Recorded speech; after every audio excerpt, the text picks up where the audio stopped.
seja bem-vinda, seja bem-vindo ao Capital Natural, que agora também é podcast, nesse ano de 2022.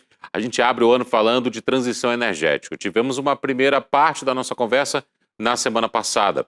Falamos sobre transição energética, sobre o Brasil nessa conversa, sobre demanda. Afinal de contas, o ano de 2021 foi muito difícil.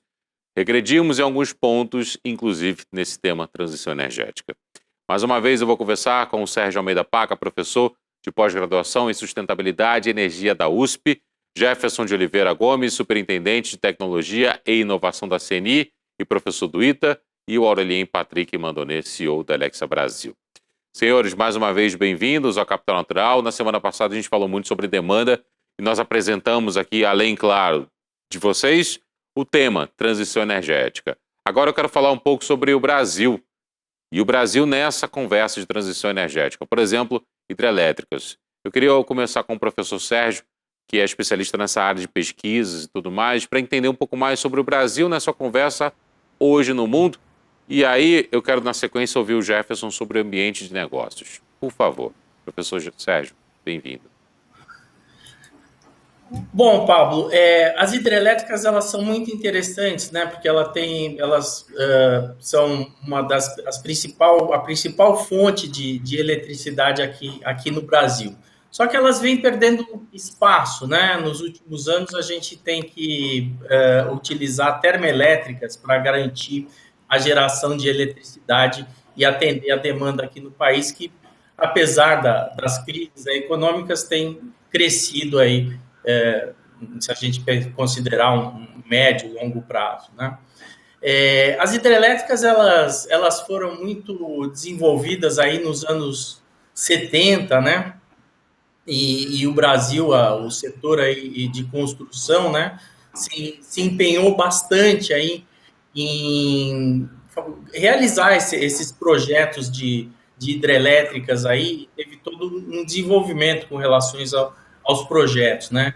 Antigamente a gente não dava tanta bola aí para questões ambientais, né? Mas já o primeiro estudo de impacto ambiental feito no Brasil foi feito para uma hidrelétrica, a hidrelétrica de Sobradinho nos anos 70. E de lá para cá, essas questões ambientais elas cresceram bastante, né? A preocupação da sociedade com relação a esses aspectos ambientais. E as hidrelétricas elas certamente causam grandes impactos. Primeiro, porque elas precisam de grandes áreas para os reservatórios, na maioria dos casos, né? Depois, porque elas mudam também a vazão dos rios, e isso daí impacta a fauna aquática e também a disponibilidade de água jusante das barragens. E mais recentemente também começaram a falar das emissões de metano das hidrelétricas. Então, quando você deixa a vegetação submersa, né? Essa vegetação acaba se decompondo, às vezes sim, os processos anaeróbicos predominam sem oxigênio, e isso leva à emissão desse importante gás do efeito estufa. Então, as hidrelétricas atualmente elas não são totalmente limpas, isentas da emissão de gás de efeito estufa, né? Tem uma contribuição pequena, mas existe a emissão de gás de efeito estufa. E o que acontece é que o modelo de desenvolvimento, de crescimento da oferta de eletricidade a partir das hidrelétricas, ele se esgotou. Tanto por questões ambientais, a gente já ocupou, né, já utilizamos o potencial aqui na região sul-sudeste, né? E o que sobraria seria a região amazônica. Só que na região amazônica, os reservatórios eles têm que ocupar uma área muito grande, porque o desnível é muito pequeno. Então, para a gente produzir energia lá, eletricidade, por meio da hidrelétrica, a gente precisa alugar uma área muito grande. E por questões ambientais, então, isso daí tem sido dificultado. Além disso, também você precisa de um grande investimento para construir uma hidrelétrica, né? E a gente sabe que o país tem cada vez mais dificuldades, né? Existem várias outras demandas aí por grandes investimentos em infraestrutura no país, né? E talvez as hidrelétricas não sejam as melhores opções nesse sentido, porque você precisa de um grande aporte de capital para fazer a obra, né? E isso daí também, o custo desse capital pode muitas vezes limitar os grandes projetos. E hoje em dia nós temos outros concorrentes, né? As energias renováveis aí, tipo solar e eólica, que tem crescido muito, e eu acredito que são tecnologias aí até mais atraentes do que as hidrelétricas, né? E mesmo se falando em termos de custo. Bom, eu acho que esse é um resumo da história do que eu vejo das hidrelétricas aí, da situação atual. Acho difícil a gente expandir por meio dessa tecnologia atualmente. E acabou dando um belo gancho para o professor Jefferson falar um pouco sobre o ambiente de negócios. Bem-vindo. Obrigado, professor Sérgio. Olha só, eu acho que esse posicionamento do setor hidrelétrico nacional, ele surge num momento em que a nossa demanda industrial ela cresceu. Então, voltando à história da demanda sempre, né? A demanda puxando atividades. E eu acho que quando nós temos um estudo quais são os grandes desafios que nós precisamos para populações, começamos a entrar no mundo dos negócios, porque o mundo do negócio, ele fundamentalmente é o entendimento da demanda com a oferta que nós temos. E as oportunidades estão aí. Eu vou dar um caso bem rápido aqui para a gente falar. Se a gente for analisar a forma de energia que nós produzimos aqui no Brasil, efetivamente nós temos um cenário mais positivo do que negativo. Sim, a parte hidrelétrica, como o próprio professor brilhantemente coloca, tem os seus desafios ambientais que não são pequenos.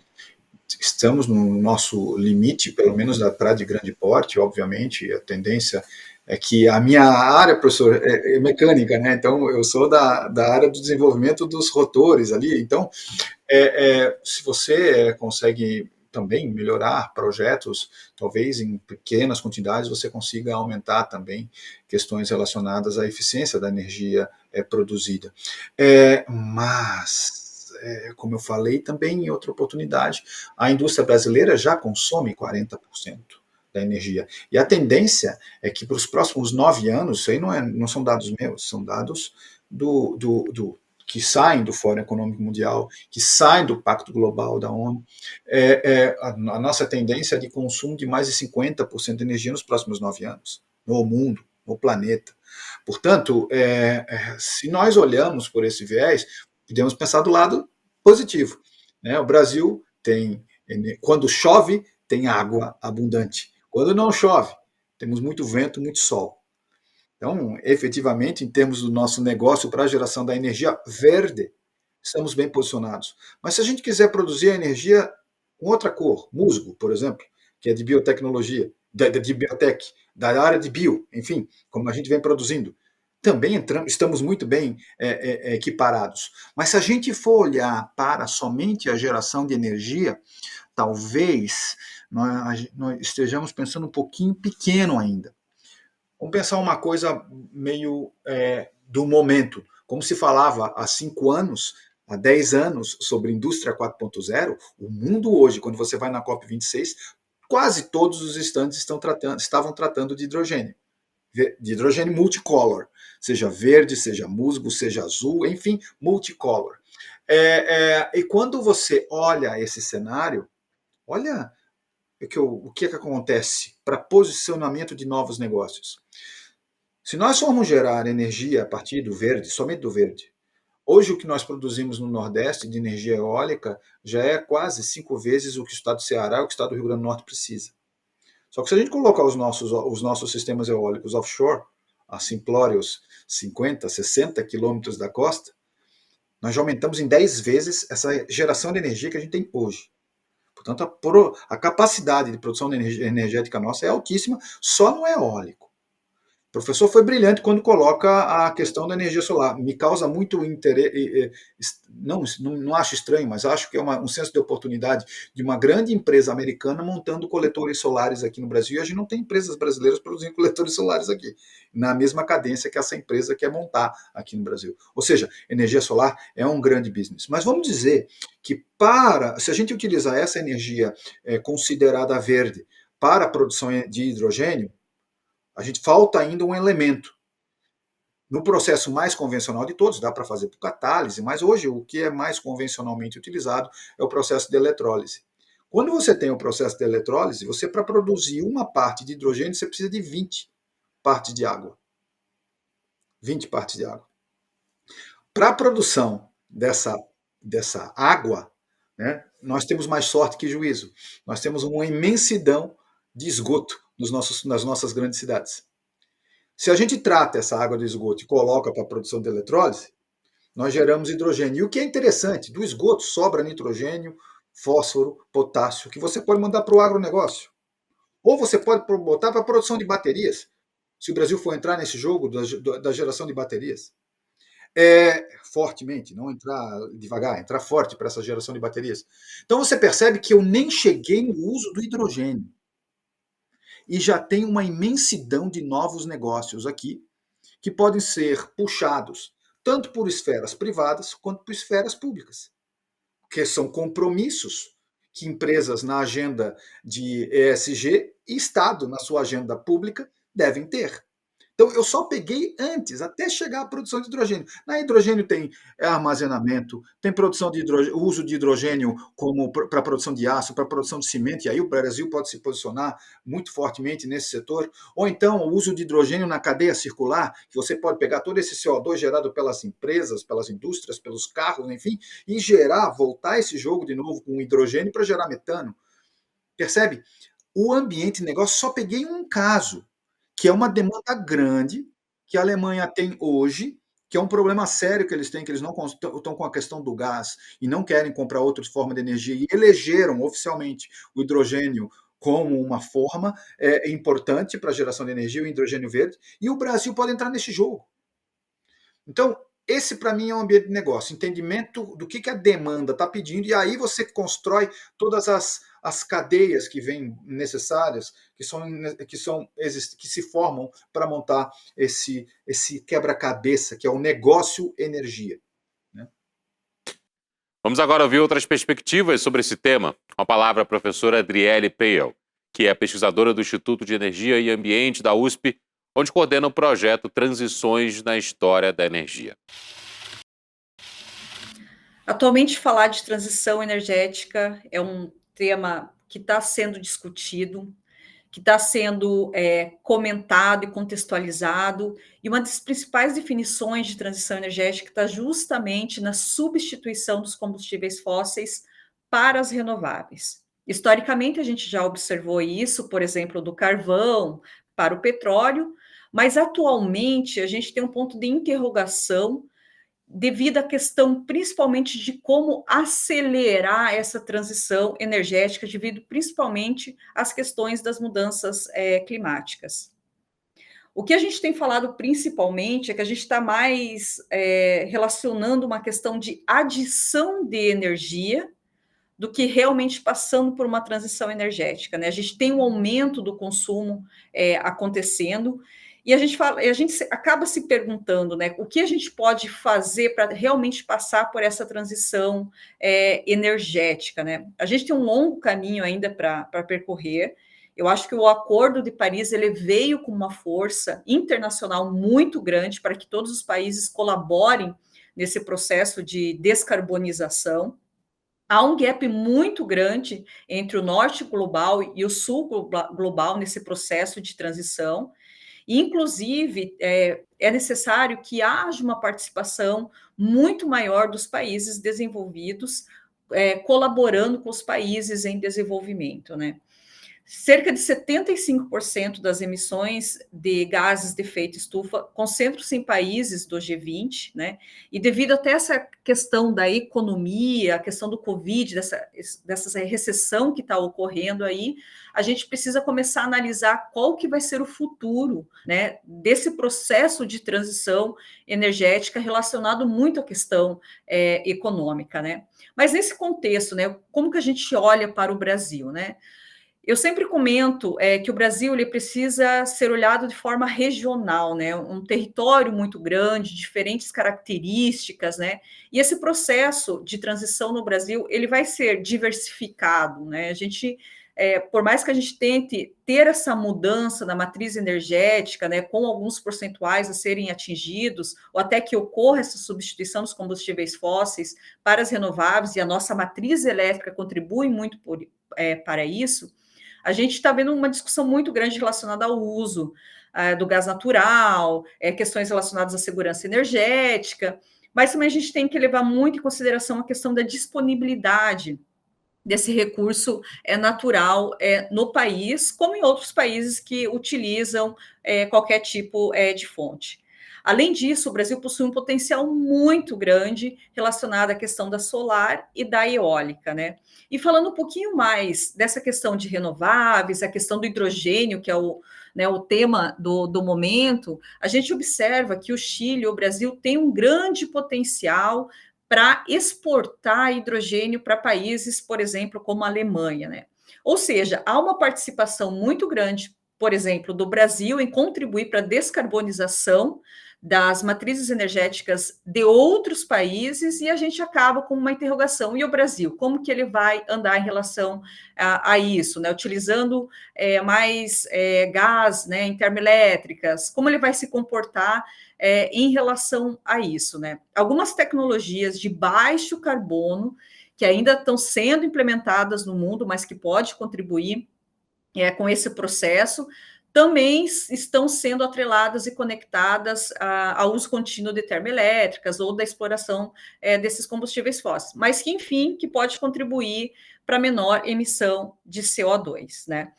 Eu acho importante frisar o papel que a academia está tendo nesse processo, inclusive no Brasil, desenvolvendo tecnologias de baixo carbono, políticas públicas relacionadas a esse processo, né? Como que a gente pode implementar elas, qual o melhor caminho, né?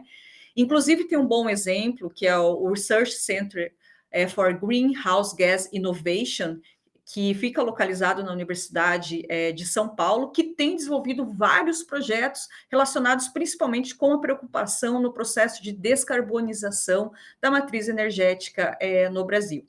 Então, o Brasil ele tem acompanhado esse movimento internacional, ele tem interagido com isso.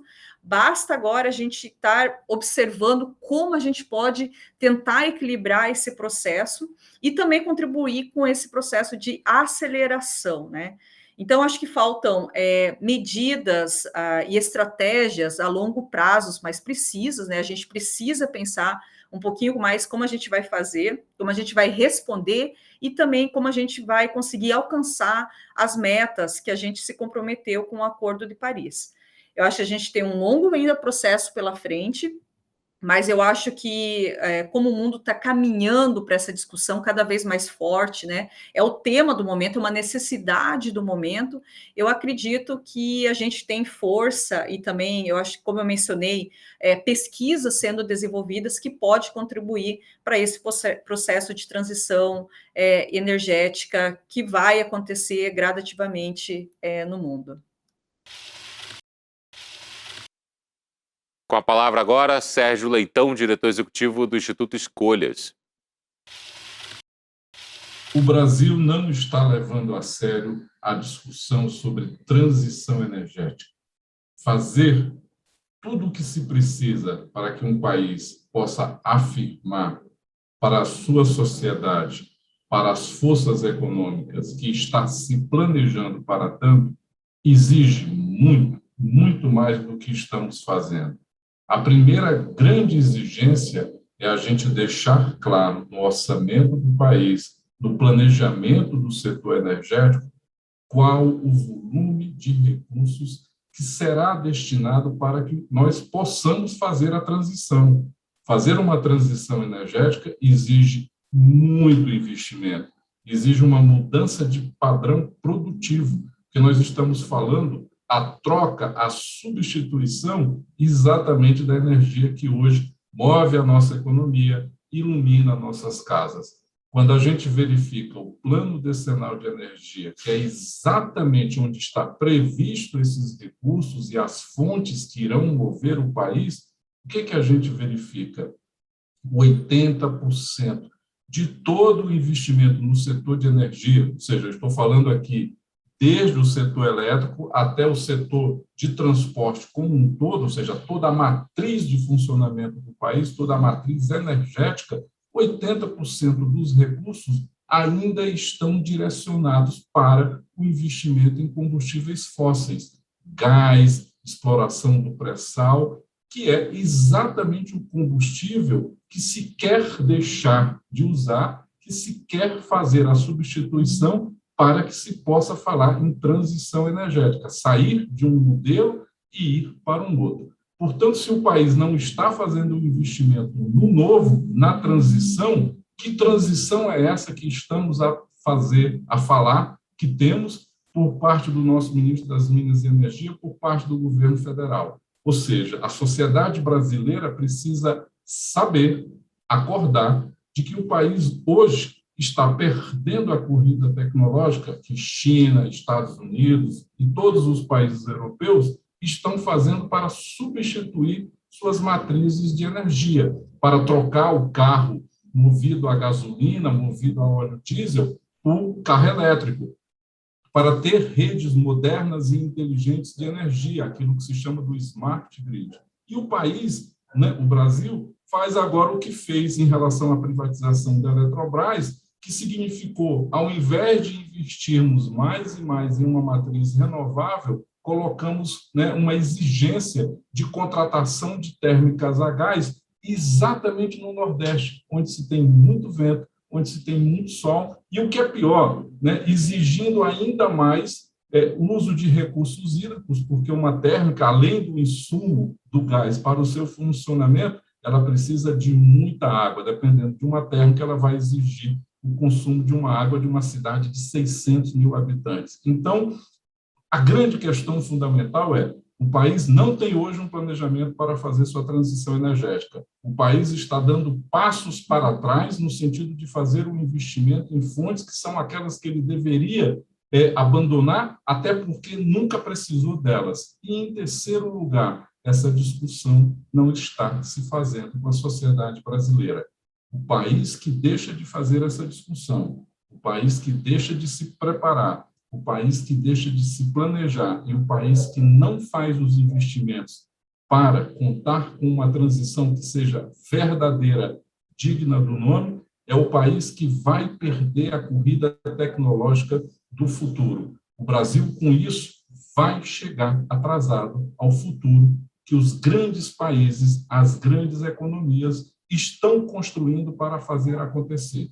Portanto, no século XXI, na era, infelizmente, das mudanças climáticas, da emergência do clima, ter uma matriz limpa e renovável é condição fundamental para o desenvolvimento e o bem-estar de cada sociedade. Brasil, vamos cuidar desse tema, não vamos chegar atrasado ao futuro que os outros estão construindo para si.